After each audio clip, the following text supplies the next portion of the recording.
네, 마태복음 우리 다시 한번 봅시다. 마가복음을 봤어요.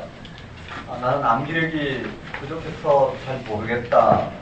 암기하려고 하지 마시고 일단은 그러면 눈에 익숙해 있기 때문에 메모하시고 보면서 인식하시면 좋겠어요. 스트레스 받지 마시고요. 그렇지만 내용을 완전히 기억하고 몇 장 몇 절 안에 그 내용이 전체가 쫙 열려있는 사람과 이게 무슨 내용이더라 눈으로 보고 찾아야지만 되는 사람과는 말씀을 듣기가 굉장히 차이가 나요. 무슨 말씀하시는지 인식하기가 많이 차이가 나요. 조금 더 세밀하게 듣기 위해서는 앞뒤 저는 익숙하게 말씀을 만져 나가야 될 텐데요. 마태복음 한번 따라해 볼까요? 5가지 설교. 5가지 설교. 마태복음에는 5가지 5대 설교가 있어요. 이 복음의 형식을 이와 같이 이 복음의 형식을 이 5대 설교 5가지 설교 형식으로 선포함으로 말미암아 마태복음의 특징을 말씀드렸어요. 마태의 청중은 유대교예요. 유대교 출신 그리스도인들이에요. 그러니까 율법에 익숙해 있는 그들, 구약에 익숙해 있고 하나님 나라에 익숙해 있고 그리스도에 익숙해 있는 그들이에요. 구약에서 구약 성서에 익숙해 있는 그들, 율법에 익숙해 있는 그들에게 예수님은 그 구약 성서적 관점에서 그 율법적 관점에서 누구시냐라는 거예요. 이해되시죠? 그래서 마태복음에서는 오늘 우리의 관심과는 좀 달라요. 누가복음이 어떻게 보면 우리 가운데, 마가복음이나 누가복음은 우리 가운데 너무나 잘 와닿지만은요, 마태복음 같은 경우는 어떻게 보면 조금 생소할 수 있어요. 하지만 그렇지 않아요. 좀 깊숙이 조금만 더 말씀 형식으로 들어가면 마가나 누가복음, 요한복음처럼 풍성하게 하나님 나라에 대한 이러한 진리를 우리가 깨달을 수 있을 텐데요. 마태복음은 유대인들에게 있어서, 유대교 출신 그리스도인들에게 있어서 예수님이 누구시냐, 구약에서 계시된 말씀을 토대로 예수님이 누구시냐를 하나씩 풀어서 증가하고 있어요. 그래서요, 구약에 익숙한 그들에게 5대 설교가, 모세 5경이 있어요. 모세를 통해서 주신 하나님 나라의 질서인 이 율법 형식을 담고 있는, 모세 5경은 그들에게 있어서의 가장 권위 있는 책이에요. 그러한 권위 있는 책의 형식을 빌려와서 5가지, 5대 설교, 5파트의 5마디의 5부분의 설교를 통해서 하나님 나라가 무엇인지, 예수님이 누구이신지, 예수님을 통한 하나님 나라가 무엇 같은지 복음을 설명하는데 사용하고 있어요. 한번 따라해 볼까요? 5대 설교. 그 중에 5, 6, 7장이 산상설교라 그랬어요. 한번 따라해 볼까요? 산상설교. 5, 6, 7장이 산상설교예요. 한번 따라해 볼까요? 산상설교. 네, 산 위에서 예수님께서 선포하셨다고 해서 산상설교고요. 그 다음 10장에 가면 한번 따라하겠습니다. 제자 파송 설교. 네, 제자 파송 설교가 주어졌고요. 그 다음 13장에 가면 한번 따라해 볼까요? 천국 비유 설교. 예, 여기에 우리가 너무나 익숙한 천국 비유 설교예요. 그 다음 18장에 가면 한번 따라하겠습니다. 제자 설교. 이와 같은 여기에 제자도의 가르침을 통해서 주신 이 부분들 여기는요, 설교의 형식으로 주어지고 있어요. 한번 따라해볼까요? 제자 설교. 네, 이와 같은 네 부분과 마지막에 21장 이하 비교하는 부분에서 종말 설교가 주어지고 있어요. 한번 따라해보겠습니다. 산상 설교, 제자 파송 설교, 천국 비유 설교, 제자 설교. 이런 형식으로 주어졌어요. 자, 마가복음과 비교해서 마태복음을 한번 봅시다. 마태복음은 가장 큰 특징이 구약에서 말씀하신 그 메시아에 대한 예언이 예수님을 통해서 어떻게 성취되었는지, 예수님을 통해서 일어난 이 일련의 모든 예수님의 삶과 사역이 구약에서는 어떻게 계시되었는지, 이 부분이 마태복음에서는 참으로 중요한 예수 그리스도를 설명하는 근거라 말씀드렸어요. 우리 앞에부터 하나씩 볼까요? 한번 따라해보겠습니다. 예수 그리스도의 계보. 1장에 보면 예수 그리스도의 계보가 나와요. 예수 그리스도의 계보는 참으로 중요하다고 그랬어요. 여기에요. 아브라함, 그 다음 다윗부터 포로, 포로 후기부터 예수님, 네, 예수까지 이 족보를 통해서 설명하고자 하는 부분은 구약에서 아브라함과 예수님 관계는 어떤 관계이고 다윗과 예수님 관계는 어떤 관계이고 이스라엘이 멸망한 이후에 하나님께서 이사야와 예레미야와 예세겔과 같은 많은 선지자를 통해서 네, 그리스도가 오실 것이라고 예언했는데 그런 포로 후기에서 기다리던 그 예수 그리스도와 그 그리스도와 예수님과 무슨 관계이고 이런 모든 부분들 족보를 통해서 설명하고 있어요. 예수님의 역사성을 오늘 우리 가운데 들려주고자 하는 게 족보의 사실성을 들려주는 게 아니라 족보라는 형식을 통해서 예수님이 누구신지를 설명하고 있는 신학적 내용이라 보면 돼요. 이해되시죠? 그런 부분을 통해서 풍성한 예수 그리스도에 대한 기독론에 대한 이해를 계보를 통해, 계보의 형식을 통해 들려주고 있어요. 오늘 우리에게는요, 익숙하지 않은 부분이에요. 우리는 누가 몇 대 손이냐, 이게 중요하지. 맞죠? 족보를 통해서 오늘 우리의 이런 문학적인 부분을 설명하는 건 아니에요. 한번 따라해 볼까요? 14대.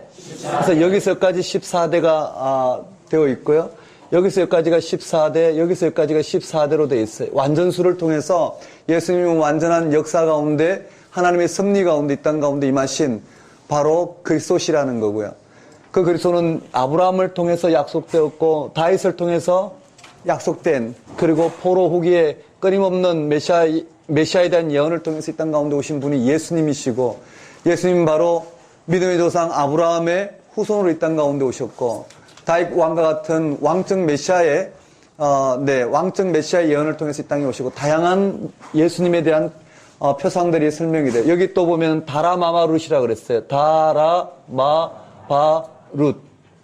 네, 이와 같은 이방 여인들이 언급돼요. 앞자만 따서 그냥 읽어보는 거예요.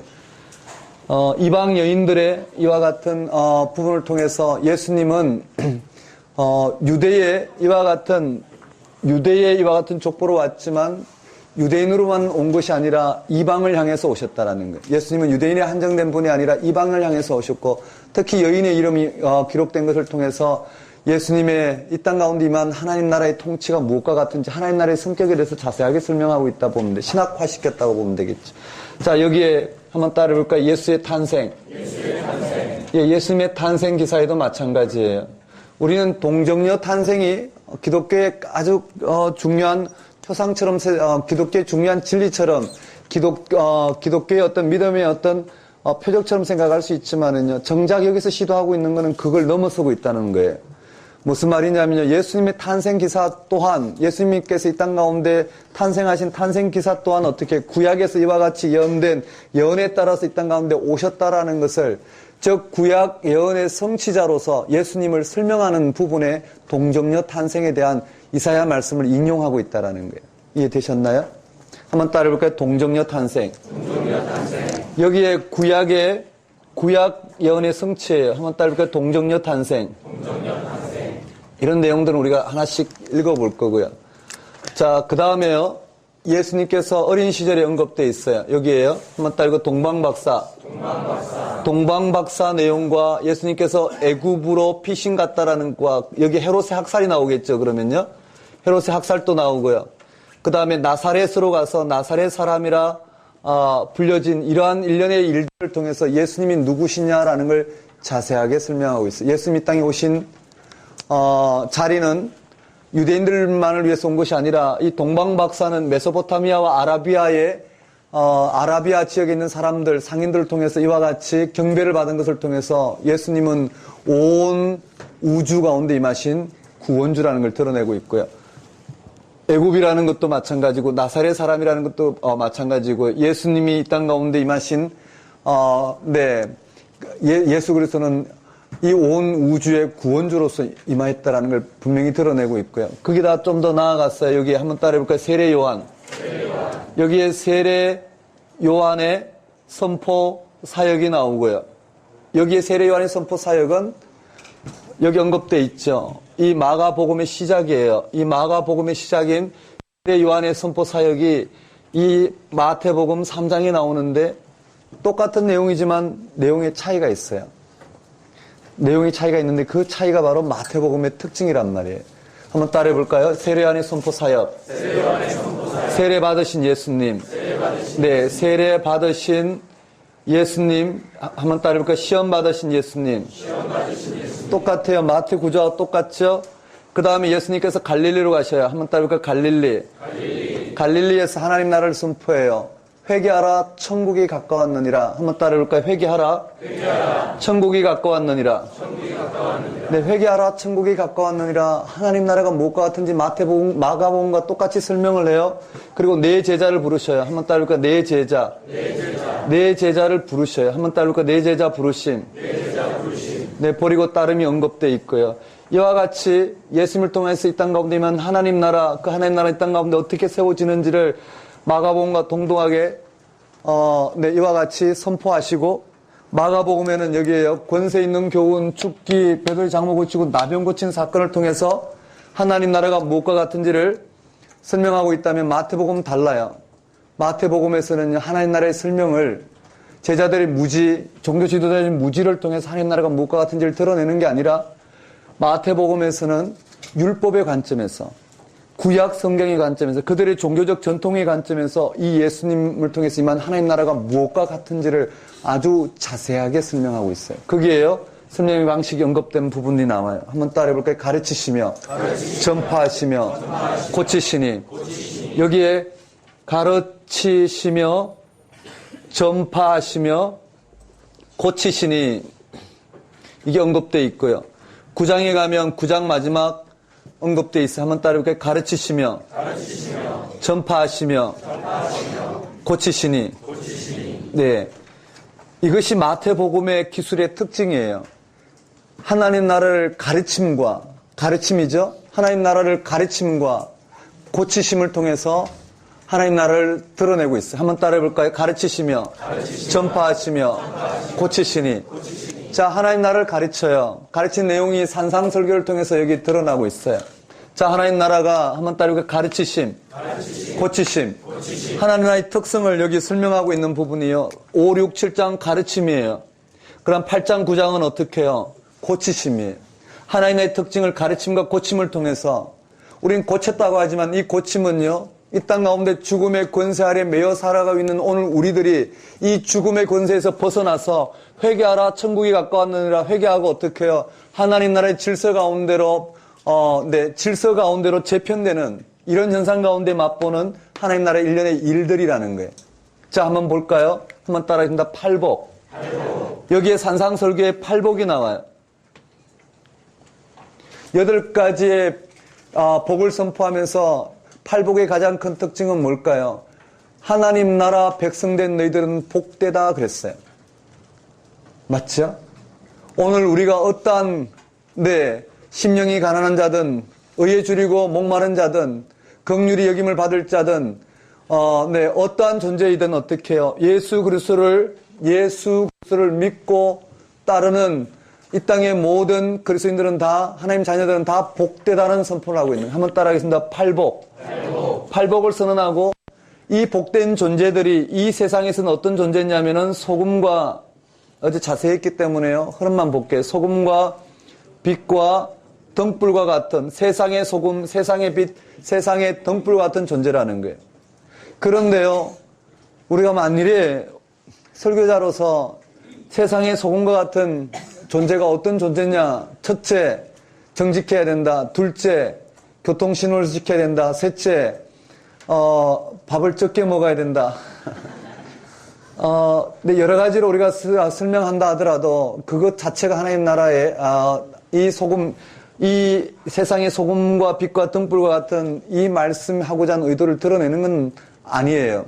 여기서 말씀하시고자 하는 전체 의도를 읽어야 된단 말이에요. 맞죠? 소금과 빛과 등불로서의 존재가 어떤 존재냐면 그 존재가 우리가 세상의 소금과 빛과 등불로서의 삶이 가능한 이유는 또 하나님께서 우리에게 복되다라고 선언한 이유는 누구에게 있느냐면 바로 예수 그리스도에 있어요. 한번 따라해볼까요? 예수님은 율법의 완성자.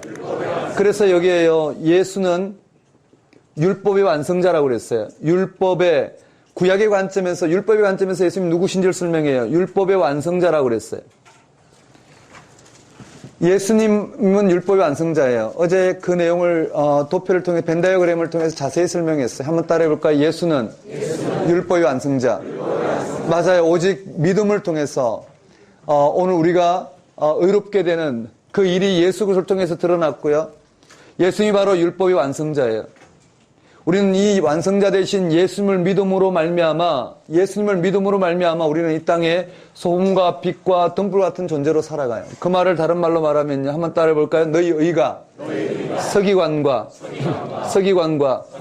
바리새인보다 더 낫지 아니하면 천국에 들어가지 못하리라. 맞아요. 서기관과 바리새인보다 더 나은 의를 설명하고 있어요. 한번 따라해 볼까요? 더 나은 의. 더 나은 의예요. 우리의 더 나은 의는 우리의 의지로 나오는 게 아니에요. 우리의 윤리적 도덕적 삶을 통해서 나오는 것도 아니고요. 누구를 통해서 나오냐면 예수 그리스도가 근거예요. 맞나요? 더 나은 의는 여러분 마가복음에서 복음을 설명하는 형식과는 분명히 다르잖아요. 율법적 관점에서 설명하고 있는 거예요. 한번 따라해볼까요? 더 나은 의. 더 나은 의란 바리새인과 서기관보다 더 우리가 결연해서 바리새인이 이만큼 정직하면 우리는 그보다 더 정직한 이런 삶을 통해서 세상의 빛과 소금과 등불로 사는 것이 아니라 그걸로 우리는 천국에 들어가는 게 아니라는 거예요. 우리가 천국에 들어가는 근거는 오직 예수 그리스도에 달려있단 말이에요. 더 나은 의. 너희 의가 더 낫지 않으면 결단코 천국에 들어갈 수 없다. 우리가 천국에 들어가는 이유는 예수님 때문에 들어가는 거예요. 그러니 어떻게 해요? 우리의 더 나은 의는 바로 복음이라는 거야. 더 나은 의는 바로 예수 그리스도시라는 거예요. 맞나요? 우리의 더 나은 의는 바로 이 율법의 완성자로 오신 예수 그리스도를 믿음으로 말미암아 우리에게 세상을 향한 소금과 빛과 등불로서의 삶이 가능해진다라는 거예요. 지금 문맥만 이야기하고 넘어가겠습니다.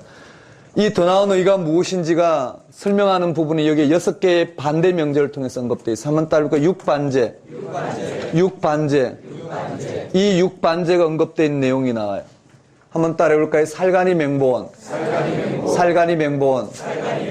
여기에 살인하지 말라, 간음하지 말라, 이혼하지 말라, 맹세하지 말라, 보복하지 말라, 원수를 사랑하라. 맞죠? 이 6가지의 율법의 기준을 가지고 서기관과 바리새인들은 이것을 이렇게 지키지만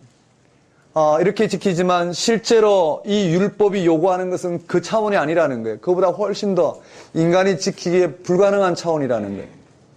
그런 차원을 누가 이루셨느냐 하면 예수님이 이루셨고 우리는 그 예수님을 통해서 우리는 천국에 들어간단 말이에요. 하나님 또 의롭다움을 받았어요.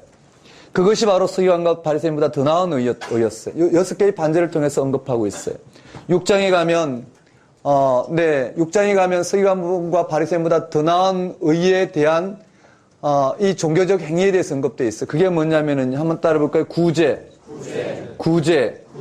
기도, 주기도문이 그래서 여기 나오죠. 그 다음에요. 한번 따라볼까요? 금식, 제물. 예, 여기 제물에 대해서도 언급되어 있어요.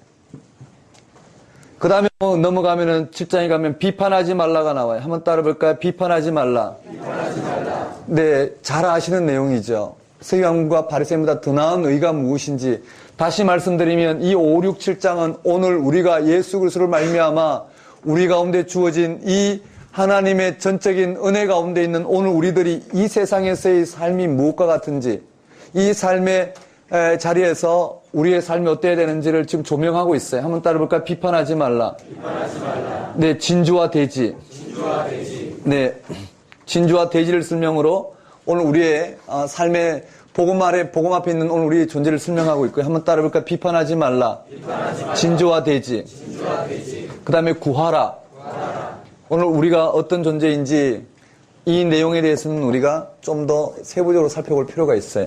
한번 따라볼까요? 구하라. 네.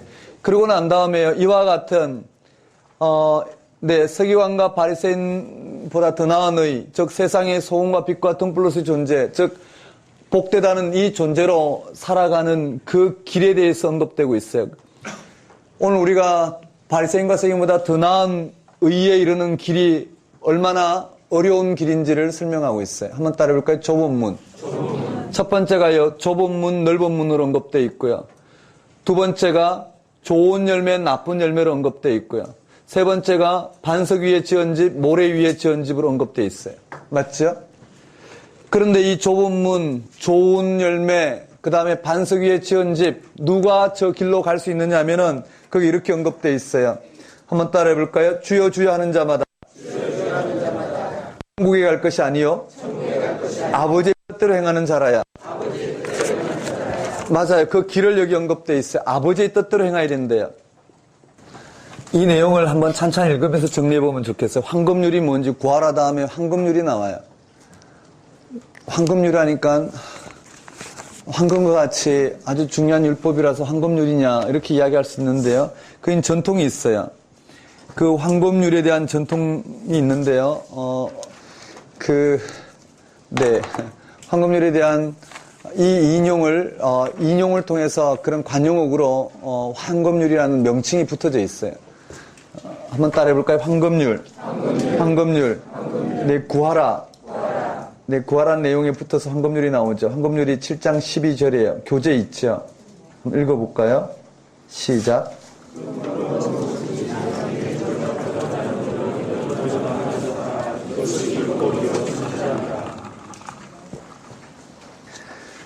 네. 내용 인식할 수 있는 정도만 좀 설명해 봅시다. 그러니까 5장, 6장, 7장에 이 산상설교를 통해서 예수님을 통해서 이 땅 가운데 임한 하나님 나라가 무엇과 같은지를 율법의 관점에서 아주 자세하게 설명했어요. 그리고는요, 8장, 9장은 이러한 하나님 나라, 하나님의 다스림이 이 땅 가운데 임하였을 때 이 땅 가운데 일어나는 일들을 언급하고 있어요. 8장, 9장에 가면은 10가지 이적에 대해서 언급되어 있어요. 한번 따라해볼까요? 10가지 이적. 10가지 이적. 어제 외웠어요. 한번 따라해볼까요? 나백장. 몇 장요? 100장. 네, 100장이에요. 나 100장. 한번 따라해볼까요? 나 100장. 어떻게 외우자 그랬어요? 기와를 격파하는 데 있어서 몇 장 깼느냐? 한번 따라해볼까요? 나 100장. 나병 고친 사건, 백부장의 종을 고친 사건, 베드로 장모 고친 사건, 여기 다 들어왔어요. 즉 마가복음에 있는 내용들이 여기 다 이 이적장에 다 들어왔어요. 한번 따라해볼까요? 여기에요. 한번 따라해봅니다. 제자도. 여기 뭐가 언급되어 있느냐면 이 제자도예요. 한번 따라하겠습니다. 제자도. 여기에 제자도 나중에 읽으면서 볼 거예요. 제자들에 대한 예수님을 따르고자 하는 이들에 대한 가르침이 언급되어 있어요. 그 다음에요. 나백장, 100장 깬 사람의 학교가 어디냐? 한번 따라하겠습니다. 풍가중. 여기에 풍랑 만난 배에 대한 내용이 언급되어 있고요. 그 다음에 가다라 지방이라고 그랬어요. 한번 따라해볼까요? 가다라. 풍가중이 여기로 가면 되겠죠. 한번 따라해볼까요? 풍가중. 중풍병자 고친 사건이 나오고요. 그 후에 중풍병자 고친 사건 이후에 마가복음에 보면 세리레이를 부르고 세리레이를 부르신 사건과 금식이 나와요. 이것이 여기에 제자도의 형식으로 언급되어 있어요. 세 가지 이적의 마무리. 한번 따라해 볼까요? 한번 따라합니다. 세리마테. 여기서는 세리마테. 금식. 여기에 제자도 예수님께서 이 땅 가운데 임하신 하나님 나라의 성격이 무엇인지를 세리마테를 부르는 걸 통해서 언급되어 있고요. 그 다음에 여기에 금식 문제를 통해서 하나님 나라의 성격을 설명하고 있어요. 그 다음에요. 한번 따라해 보겠습니다. 관리의 딸. 여기에 관리의 딸을 고친 사건과 그 다음 두 맹인 고친 사건과 벙어리 귀신 들린 자 고친 사건을 언급되어 있어요. 관리의 딸을 고친 사건에 여기 회당장 야이로의 딸 대신에 관리의 딸이라고 그랬고요. 혈루증 여인이 항상 따라온 사건이기 때문에 여기 혈루증 여인 고친 사건 보면 9가지지만 10가지 이적이 되는 거예요. 그리고 마지막에 한번 따라가겠습니다. 가르치시며 전파하시며 고치시니. 네, 여기에 마지막 또 마무리가 세 번째 마무리. 교재 보면 자세히 나와 있죠. 한번 따라올까요? 10가지 이적. 나백장. 풍가중. 그 다음에요. 관두봉. 어떻게 해야 될까요? 한번 여러분 외워보시면 좋겠고요. 저를 보고 한번 외워볼까요? 저를 한번 보십시오.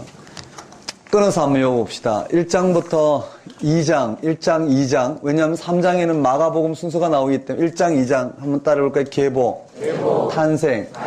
그 다음에 동방박사, 애국으로 피신, 나사렛 사람이라.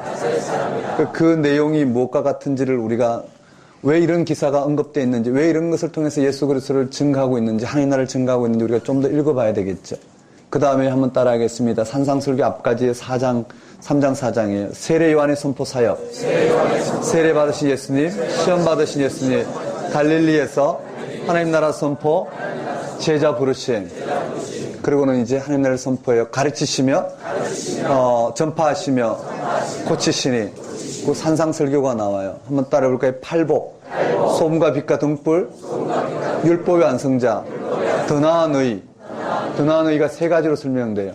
한번 따라해볼까요? 육반제. 그 다음에 종교적 의의를 갖고 온 것들. 구제, 기도, 금식. 구제, 기도, 금식, 재물까지가. 그 다음에 7장에 가면 비판하지 말라. 진주화되지. 그 다음에 구하라. 황금률. 그 다음에 이 길을 가는 것은 쉬운 길이 아니라는 거예요. 한번 따라해볼까요? 좁은 문, 좋은 열매, 반석. 그 길이 어떤 길이냐면 한번 따라해볼까요? 아버지의 뜻대로, 하나님의 뜻대로. 근데 하나님의 뜻대로 행하는 자가, 아버지의 뜻대로 행하는 자가 바로 이와 같은 길로 갈 수 있다는. 아버지 뜻이 뭘까요? 예수가 우리의 구주가 되심을 받아들이는 거예요. 믿음으로 얼마나 의로워지는 것이 아버지 뜻대로 행하는 거예요. 예수 그리스도의 십자가의 죽음을 받아들이는 거예요. 그 가운데 계시던 하나님 나라가 무엇과 같은지를 들여다보는 거예요. 맞죠? 우리 가운데요, 어떠한 하나님 나라에 대한 표상이 주어진다 하더라도요, 이 십자가의 죽음을 통해서 분별되지 않으면 하나님 뜻을 우리는 알 수가 없어요. 다시 말씀드리면 내가 철저히 비워지지 않으면 하나님 뜻이 우리 가운데 분명하게 조명되지 않는다라는 거예요. 얼마나 많은 이 시대의 역사에 하나님 뜻이라고 이야기하고 살아가는 사람이 얼마나 많나요? 근데 그것이요, 하나님은 늘 우리 가운데 하나님 뜻을 드러내셔요. 하나님은 늘 우리 가운데 당신이 누구신지를 계시하고 계셔요. 맞죠? 그 하나님의 계시를 우리는 어떻게 만났느냐 하면 예수 그리스도를 통해서 만났어요. 예수 그리스도의 십자가의 죽음을 통해서 만나고 나니 이 땅 가운데 임한 하나님 나라가 무엇과 같은지 우리는 들여다볼 수 있어요. 심지어요, 한번 생각해봐요. 거미가 천장에서 달려서 이만큼 여기 거미가 있어요. 보신 적 있죠? 그게 거미줄 하나에 이렇게 달려 있어요. 그런데요, 제가 이렇게 집 밖에 나오다가 거미를 보면은요, 거미줄이 보이지 않아요. 어두운 데서 밝은 데로 보면요, 거미줄이 전혀 안 보여요. 근데 반대에서 보면은요, 거미줄이 보인단 말이에요. 아, 그렇구나.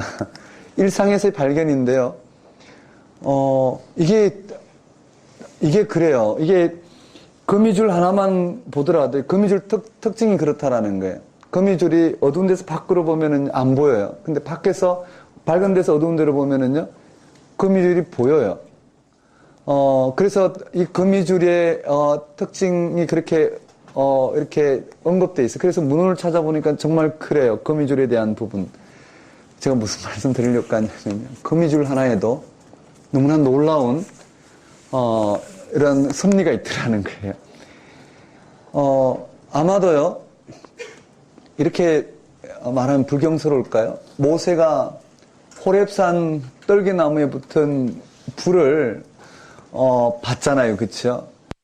그 호렙산 떨기나무에 물론 타지 않는 불이 붙은 이 현상이 실제로 불꽃의 현상일 수 있겠지만, 실제로 봤을 때 우리는 우리의 삶의 경험을 통해서 봤을 때 우리 삶에 그저 평범했던 내 삶에 하나님에 대해서 눈을 뜨고 나니까 삶 하나하나가 다 경이로움이 들더란 말이에요. 떨기나무에, 보잘것없는 떨기나무에 하나님이 거룩하신 이 땅을 향하신 하나님의 구원하심에 눈을 뜨고 나니까 그 하나하나가 다 어떻게 해요? 하나님의 임재를 드러내고 하나님 다스림을 드러내는 너무나도 거룩한 하나님의 능력에 대한 체험이 되더라는 거예요. 맞죠? 한번 생각해봐요. 옆에 한번 서로 한번 봐봐요. 누가 있나요? 눈을 감고 있는 분들 좀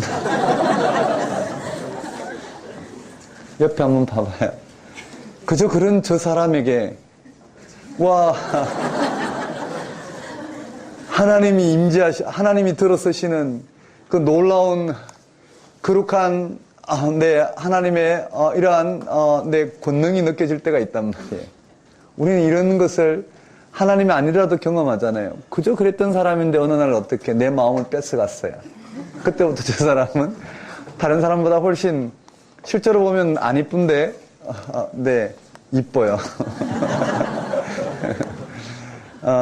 그런 것처럼요, 하나님 나라는 그와 같이 일상 가운데 임한 거기에 예수 그리스도를 통해 드러난 그 하나님의 권능을 맛보게 되면은 그저 평범했던 사람이 하나님 앞에 붙들려 이 땅에 하나님 나라를 위해 하나님 사용하신 도구라는 거 인식되는 순간이 어떻게 해요? 우리는 그저 그런 떨개나무에 붙은 하나님의 거룩성이 발견된단 말이에요. 그래서 희망이 있는 거예요. 맞죠? 이게 우리 가운데 발견되어져야 된다는 거예요. 그럴 때만이 어떻게 해요? 나를 최소화시키고 그러한 하나님이 마음껏 사역할 수 있도록 나를 내어드릴 수 있고 시기와 경쟁이 아니라 정말로 하나님 들어서시도록 기쁜 마음으로 하나님이 글을 쓰시는데요. 기쁜 마음으로 나를 내어드릴 수 있는 거예요. 얼마든지 나의 존경과 나의 헌신과 나의 섬김을 내드릴 수 있어요. 얼마든지 나보다 더 나은 경의의 표현을 해드릴 수 있는 거예요. 맞죠? 아니면 어떻게 될까요?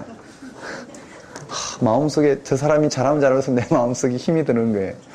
교육자 세계가 그렇지 않나요? 막 너무나 마음속에 이루 말할 수 없는 답답함이 주어지거나 어떻게 하면 이런 거에서 벗어날 수 있느냐 하면은 우리 일상 가운데 임하신 하나님 나라를 발견할 때만이 우리는 어떻게 해요?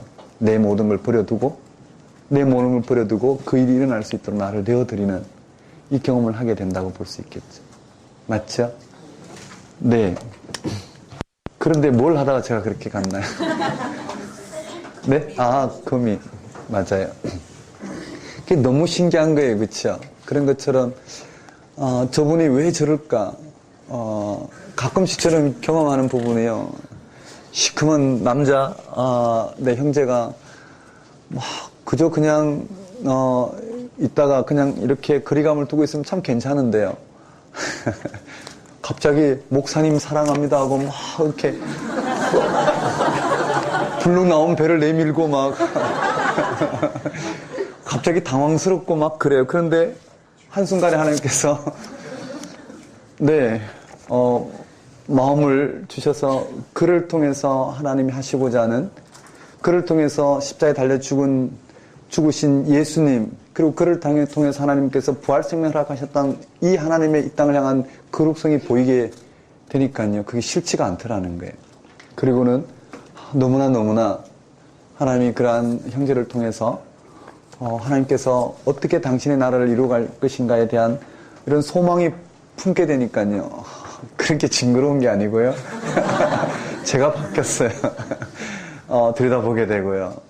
비비더라도 아유 그래. 저도 엉덩이를 한번 만지고요. 형제예요, 형제.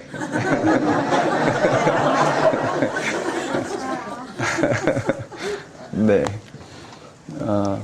그래, 우리 주변에 아주 사소해 보이는, 그냥 무시해도 될 만한 평범하게 생긴 분들에게도 예수 그리스도의 십자가의 죽음을 통한 하나님의 놀라운 부활 권능이 임하였다라는 것. 그런 걸 발견한다면 우리를 기꺼이 내어드릴 수 있지 않을까 생각해요. 여러분 조금만 더 해볼까요? 한번 따라하겠습니다. 산상설교.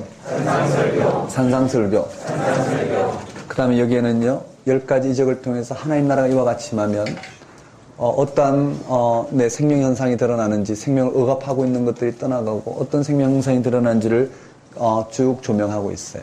되셨나요? 자, 그리고는 이러한 예수님의 하나님 나라에 대한 이런 사역의 근거에서 제자들이 파송돼요. 이 두 가지 사건이 여기 다 들어가 있어요. 10장에는요. 한번 따라해볼까요? 12제자 부르심.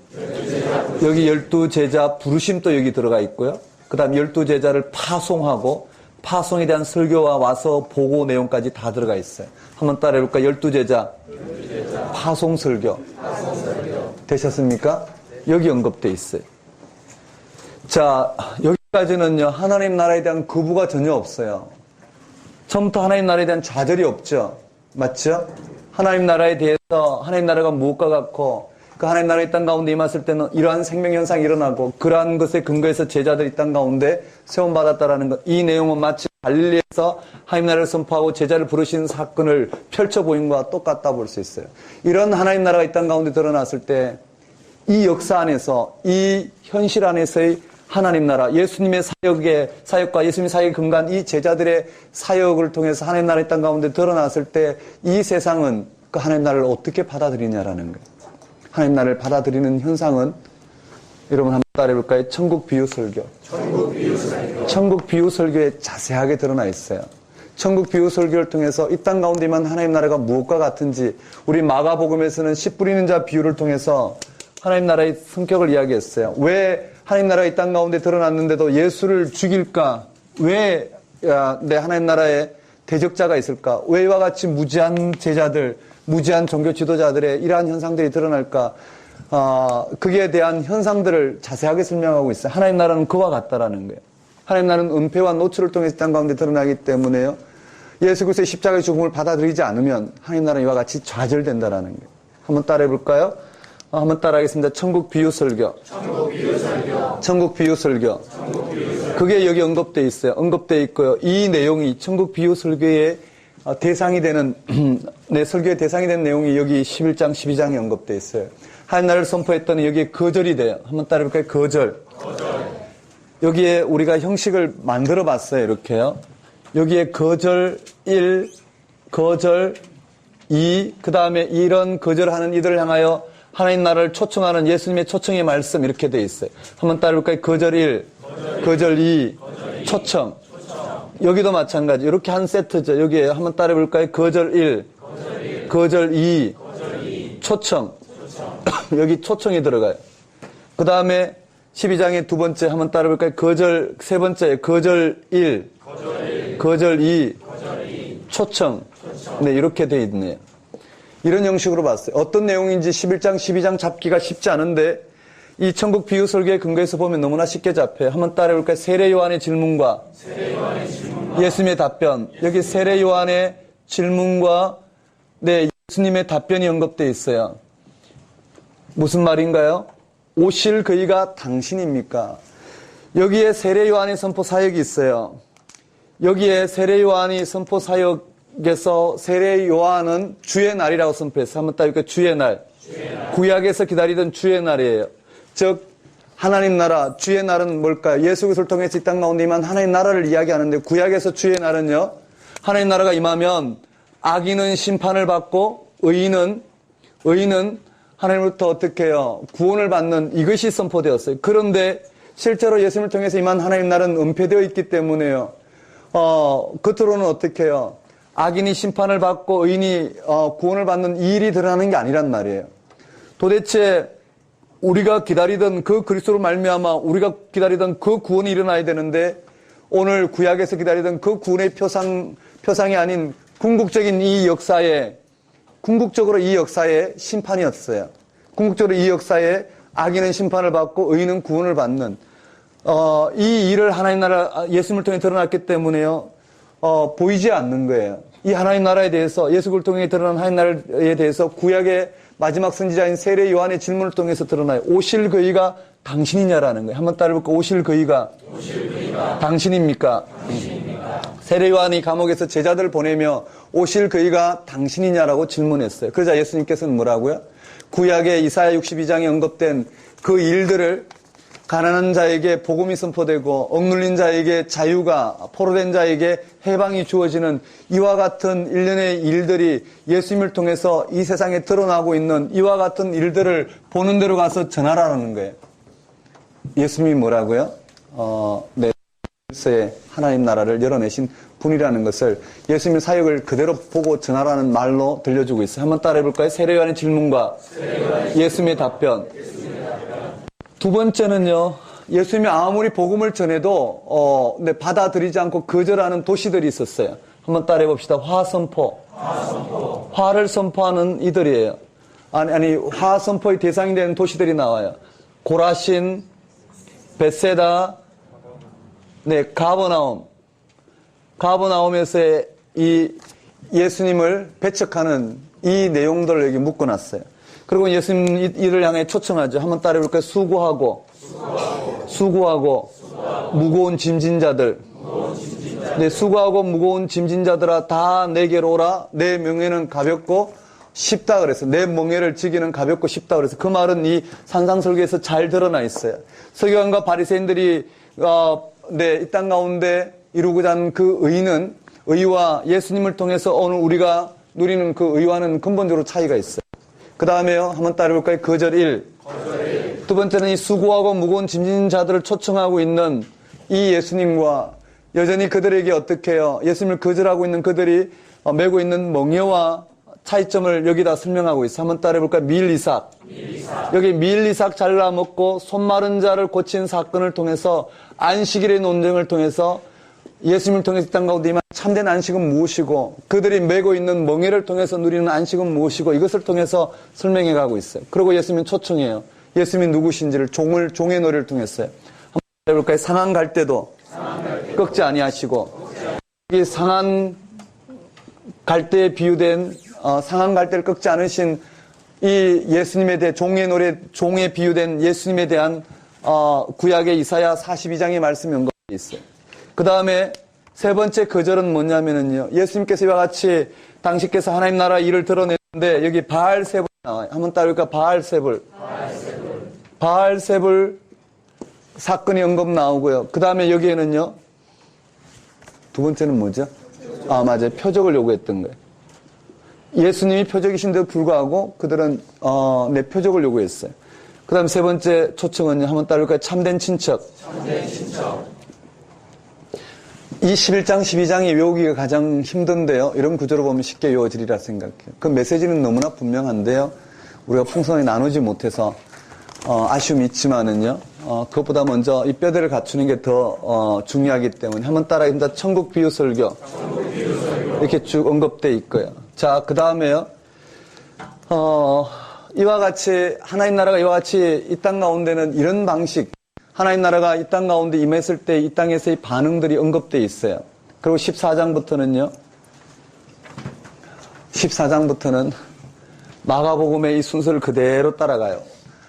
보십시다. 이와 같이 복음이 선포되었죠. 온전한 율법의 관점에서 하나님 나라가 무엇인지 설명되었고 하나님 나라 이 땅 가운데 임했을 땐 천국 비유 설교에서 그 귀결된 것처럼요. 하나님 나라가 이와 같은 다양한 특성이 있더라. 이러한 하나님 나라의 일꾼으로 부름받은 이 제자들을 중심으로 이제 하나님 나라가 무엇과 같은지, 하나님 나라가 어떻게, 이러한 하나님 나라가 어떻게 이 땅 가운데 임하였는지를 예수님은 당신의 순환 예고를 통해서, 당신의 순환을 통해서 하나님 나라가 임한, 예수가 그리스도 되신 그 그리스도를 통해서 하나님께서 이 땅 가운데 이와 같은 하나님 나라를 열어내기 위해서 어떤 일을 행하셨는지를 지금 보여주는 것을 통해서 하나님 나라에 대해서 오늘 우리에게 선포하고 있어요. 네. 많이 졸리십니까? 눈은 뜨시고, 네, 흰자는 내리시고.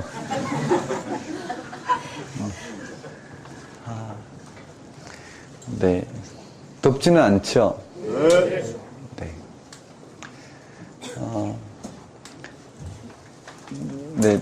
제가 섬기는 교회가 생명나무 교회예요. 교회가 이렇게 작고 아담한데요. 참 좋아요. 그 안에, 가정집 같고, 네. 여러가지 규모가, 근데 저희들 사역자들이, 9명 있어요. 그냥 우리 교육자 사역자들이 9명 있고, 평신도, 헌신된 사역자 1명, 이제 계속해서 이제 헌신될 텐데요. 주로 저희들이 하는 사역은요, 하나님 무슨 말씀하신지를 듣고 그 말씀 앞에서 우리의 삶을 통해서 내 사역의 현장에 드러나고 그리고 또 사역자로 특별히 말씀의 종으로 불러주신 자리가 있으니까 말씀을 훈련해서 그 하나님 말씀이 분명하게 선포되도록 이제 복음의 눈을 뜨고 복음의 능력에 붙들리는 이러한 훈련들을 해요. 많은 분들이 가끔씩은 염려하는 경우에 전도는 언제 하고 교회의 다른 행사는 어떻게 하느냐. 글쎄요. 하나님 나라가 어떻게 이루어지는지 보는 방향에 따라서 그냥 그렇게 따라갈 수는 없잖아요. 하나님 나라가 어떻게 우리 가운데 임하였고 하나님 다스림이 어디 있는지 보는 만큼 창의적으로 창조적으로 반응하게 되고 그렇게 해나가면 되는 것 같아요. 내게 보여주시는 만큼 그 공동체에서 보여주시는 방향대로 그렇게 하나님 앞에서 하나씩 만져지면서 가는 게 이 땅에 임한 하나님 나라에 붙들리는 가장 귀중한 경험이요 사역이지 않을까 이렇게 고백을 해봐요. 그래서 조금씩 가는데요. 참 재밌어요. 잠깨라고 말씀드렸는데요. 더 할 말이 없네요. 14장에 그리고는 이제 뭐가 언급되느냐면은 여기 마가복음을 봐야 돼요. 마가복음을 보면은요. 자, 세례 요한의 사역이 저기 언급되어 있고요. 세례 받으신 예수님, 시험 받으신 예수님, 갈릴리에서 하나님 나라 선포, 네 제자 부르시고 그것이 다 언급됐어요. 맞죠? 그리고 여기 권세 있는 교훈이라든지 죽기 사건이든지 베드로 장모 고치는 사건을 통해서 하나님 나라가 무엇과 같은지를 전한 이 방식이 마태복음에서는 율법의 관점에서 아주 찬찬하게 언급되어 있어요. 어떻게 보면요, 마가복음은요, 예수님을 따르는 이 초대교회가, 완전한 예수님이 누구신지를 하나님 나라가 무엇과 같은지 그 권능에 붙들리지 못해서, 다른 말로 말하면 2차 개환이 일어나지 않아서, 예수가 그리스도는 맞는데 그 그리스도를 통해 임한 하나님 나라가 무엇과 같은지를 깨닫지 못해서, 마치, 출애굽했던 그들이 가나안을 정탐했을 때 가나안 땅은 비어있는 신도시가 돼야 되는데, 분양을 하기 위해서 완전히, 새로 아파트 단지를 건축하고 거기에 이제 분양을, 막 시도해야 되는데 이미 그곳에는 어떻게 해요? 이미 다 분양이 끝났어요. 그곳에는 이미 도시국가들이 다 차지하고 있고요. 하나님 나라에 대한, 그들은 오해를 하게 된 거예요. 그리고는 어떻게 해요? 좌절하고는 모세를 죽이고 애굽으로 돌아가자고 생각했어요. 왜냐하면 그것이 하나님의 계획이 아니라고 생각했기 때문에. 마찬가지로 초대교회도 똑같아요. 예수가 그리스도시고 그리스도를 통해서 하나님 나라가 임하였다면 온전히 어떻게 이 땅 가운데는 하나님의 질서가 드러나야 되는데 그렇지 않아요. 하나님 나라가 핍박을 받더라는 거예요. 그 현실 앞에서 현재의 고난 앞에서 이들은 넘어질 수밖에 없는 거예요. 그들에게 하나님 나라가 무엇과 같은지 자초하고 있는 그들에게 이 제자도 자처하고 있는 그들에게 어떻게 하면 하나님 나라의 눈을 뜨고 온전히 따를 수 있을까? 거기에 대해서 이 제자들이 무지를 통해서 하나님 나라를 예수님을 따르지 못했던 이 제자들이 눈을 열어가는 과정을 통해서 초대교회에 이와 같이 복음을 전했다면 마태복음이나 누가복음은 그렇지 않아요. 요한복음은 한 발짝 더 나가죠. 이 정도가 아니라 정말 하나님 나라가 무엇과 같은지를 율법의 관점에서 아주 찬찬히 설명하고 있는 게 마태복음이고 누가복음에는 그들의 삶, 이 땅의 삶의 자리에서 하나씩 하나님 나라를 설명하고 있는 게 누가복음이고 요한복음은 그러한 삶의 자리에서 조금 더 영적으로 하나님 나라가 구체적으로 무엇과 같은지를 설명하기 시작한 것이 바로 요한복음이다. 이렇게 설명해도 맞을 것 같아요. 그래서요. 그 마태복음은 이와 같이 하나님 나라에 대해서 율법적 관점에서 아주 자세하게 설명했어요. 마가복음은 하나님 나라가 예수님을 통해 임한 하나님 나라가 어떤 현상인지 그 하나님 나라에 대한 부분들을 제자들의 무지에 초점 맞춰서 설명하고 있죠. 이 내용이 산상수훈과 산상설교와 그 다음에 10가지 이적을 통해서 아주 자세하게 설명이 되었어요. 그래서 이 중풍병자라든지 세리레이라든지 금식, 미리삭, 손 마른 자 이 이적들은 다 8장, 9장에 들어가요. 하나님 나라를 설명하는 데 들어가 있어요. 그리고는 12제자 부르심이 제자 파송하는 데 들어가 있죠. 맞죠? 12제자 부르심이 저기 들어가 있어요. 그런 12제자 부르시고 마가복음에서 누가 이 하나님 나라의 기초 공동체가 될 수 있느냐? 거기에 예수님의 친척은 이게 마가복음만 나오니까 빼고요. 바알세불 사건. 여기에서는 하나님 나라가 이미 이와 같이 설명이 되었기 때문에요. 바알세불 사건 또는 참된 친척 사건 이쪽으로 들어갔어요. 하나님 나라에 대해서 대적하고 있는 이 세상과의 관계 속에서 이쪽으로 들어가고요. 그 다음에 하나님 나라 시등스교 이와 같은 천국 비유 설교도 이쪽으로 들어갔어요. 그 다음에 풍랑이라든지 그라사라든지 이 회당장 야이로의 딸을 고친 사건이라든지 그것은 10가지 이적 속에 들어갔어요. 그 다음에 나사렛 배척 사건은 여기에 들어갔어요. 여기 마지막에 여기에 13장 마지막에 나사렛에서 배척 사건이 여기 언급되어 있어요. 그리고는요 여기 언급된 12제자 파송도 12제자 부르심 거기 파송 사건으로 들어갔고요. 남은 것은 세례 요한의 순교 사건이에요. 여기서부터는 마가복음의 순서를 그대로 따른다라는 거예요. 한번 따라해 볼까요? 세례 요한의 순교. 이 내용으로 가져오면 돼요. 다 가져와서 그대로 한번 순서를 따라 보면 한번 따라 볼까요? 세례 요한. 여기에 세례 요한의 순교한 사건이 언급되어 있어요. 이 사건을 필두로 여기에 오병이어가 나와요. 한번 따라해볼까? 오병이어. 여기 오병이어 나오고요. 그 다음에 물 위로 걸어오신 예수님 나오고, 여기에 더 추가된 내용이 베드로 이야기가 나와요. 물 위로 걸어가다가 물에 빠진 베드로 이야기가 추가되어 있고요. 되셨죠? 그 다음에 칠병이어가 언급되어 있어요. 5장 마지막에 한번 따르니까 칠병이어. 칠병이어 다음에 이 물 위로 걸어온 예수님을 보고 유령이라 반응한 제자들의 무지처럼 여기도 배에 대한 이야기가 나와요. 한번 따르니까 배. 네, 배에 대한 이야기가 여기 6장이 언급되어 있죠. 이해되시죠? 그대로 가져왔어요. 칠병이어 다음에 베세다 맹인이 나와야 되는데, 베세다 맹인 사건 나와야 되는데, 그 사건은 베드로 신앙 고백 속에 묻혀요. 한번 따르니까 베드로. 신앙 고백. 네, 베드로 신앙 고백부터 시작해서 그냥 항목을 써볼게요. 베드로 신앙 고백이 언급되어 있어. 한번 따르니까 베드로 신앙 고백. 주는 그리스도시요 살아계신 하나님의 아들이시니이다. 네, 그렇게 고백했어요. 자, 여기에 베드로 신앙 고백이 있고요. 여기에 순환 예고가 들어가요. 한번 따라볼까요? 1차 순환 예고. 16장에 순환 예고가 들어가고, 순서는 그대로예요. 제자들의 무지가 드러나고, 무지를 깨우치는 제자도가 들어가요. 제자도가 들어가고요. 17장에 가면 이러한 제자도에 이어서 제자들의 무지가 드러난 변화산 사건이 들어가고요. 변화산 사건에다가 간질병, 저 귀신 들린 아이 고친 사건이 나오고, 그게 하나님 나라가 무엇과 같은지를 다시 설명하고 있는 2차 순환 예고가 들어가요. 한번 따라볼까요? 2차 순환 예고. 2차 순환 예고가 들어가고, 2차 순환 예고에 제자들의 무지가 드러나고, 거기에 제자도가 언급되고, 그리고 난 다음에 마태복음에서 하나 추가된 내용이 있어요. 뭐냐면은요, 그게 제자도예요. 성전세 반세계를 내는 거예요. 한번 따라볼까요? 성전세. 왜 이 이야기가 내려갔는지는요, 마태복음의 특징이에요. 한번 따라볼까요? 성전세.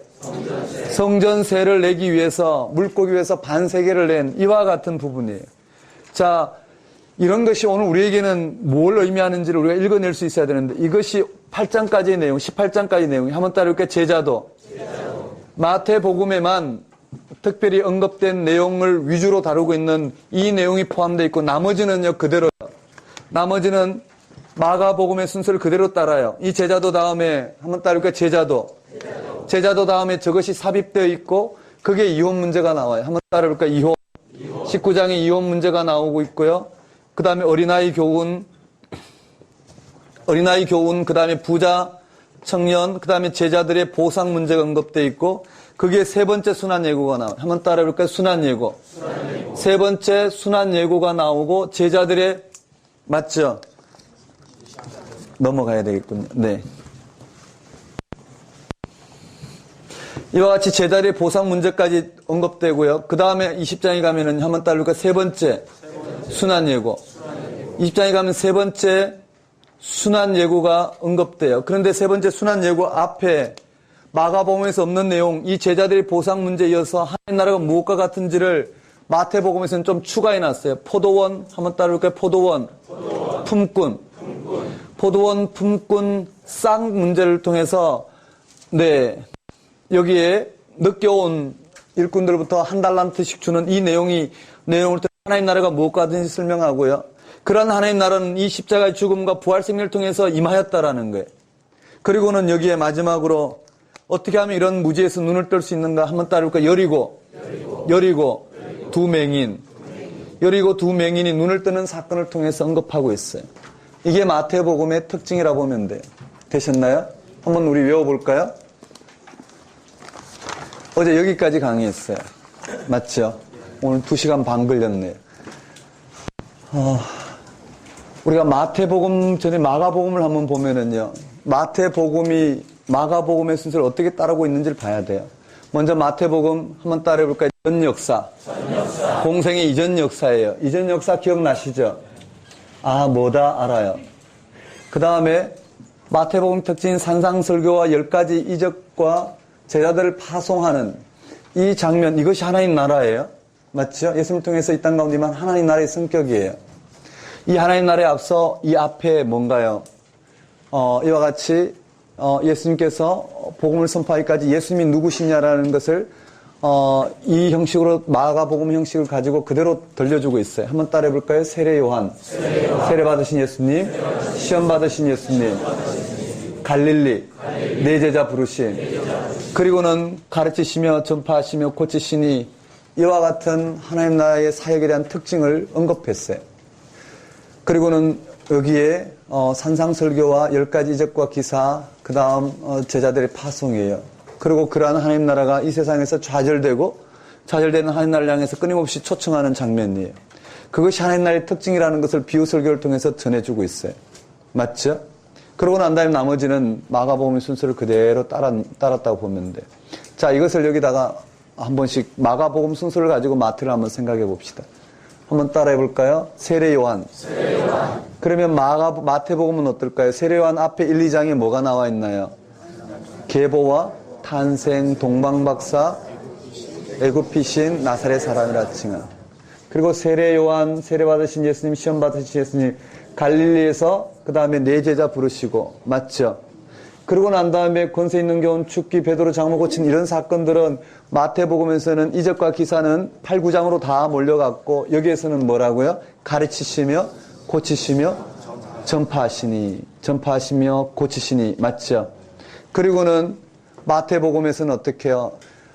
산상설교가 주어졌고요. 맞죠? 10가지 이적과 기사가 언급되어 있어요. 그걸 통해서 하나님의 특징을 말하고 있고 제자들의 파송까지 언급되어 있어요. 근데 마가복음 그렇지 않잖아요. 그렇죠? 예수님 논쟁이 일어나요. 한번 따라해볼까요? 중세 금밀손. 이것이 마태복음은 다 그쪽으로 갔어요. 죽기는 빠졌고요. 베드로 장모 고친 사건 그쪽으로 들어갔죠. 나병 고친 사건 들어갔죠. 그 다음 중풍, 세리, 금식, 밀리삭, 손 마른 자. 맞죠? 여기, 10가지 이적과 기사에 들어가는데 여기 밀리삭과 손 마른 자는 안식일 논쟁에서 이 하나님 나라의 거절 쪽에 들어갔어요. 어디 나오는지 기억되셔야 돼요. 밀리삭은 어떻게 되나요? 밀리삭 두 번째 세트에 이 거절에서 언급되어 있죠. 안식일과요. 밀리삭과 손 마른 자가 되어 있어요. 자, 한번 따라해 보겠습니다. 12제자 부르심. 그건 제자 파송 설교에 들어갔어요. 따라오시죠. 제사 파송 설교에 언급되어 있고요. 그 다음에 예수의 친척 이야기는 마가복음에만 나와요. 그 다음에 한번 따라볼까요? 바알세불. 참된 친척. 이것은 밀리삭과 손 마른 자와 같이 거절과 불순종 파트에 들어갔어요. 그 다음에요, 시등설교, 이와 같은 천국 비유 설교는 여기에 언급되어 있어요. 되셨나요? 똑같은 부분이에요. 그 다음에요, 풍랑 10가지 이적으로 들어갔어요. 그라사, 야이로의 딸, 혈루증 다 10가지 이적으로 들어갔어요. 맞죠? 그리고 마지막 나사렛에서의 배척이 어디예요? 13장 마지막에 언급되어 있고요. 그 다음에 12제자 파송도 10장에 언급으로 들어갔어요. 그 다음에 세례 요한부터 언급돼요. 한번 따를까요? 세례 요한 순교. 그리고는 마태복음이 오병이어 무리로 걸어오신 사건, 그게 베드로가 무리로 걸어오는 사건이 조금 추가되었죠. 맞나요?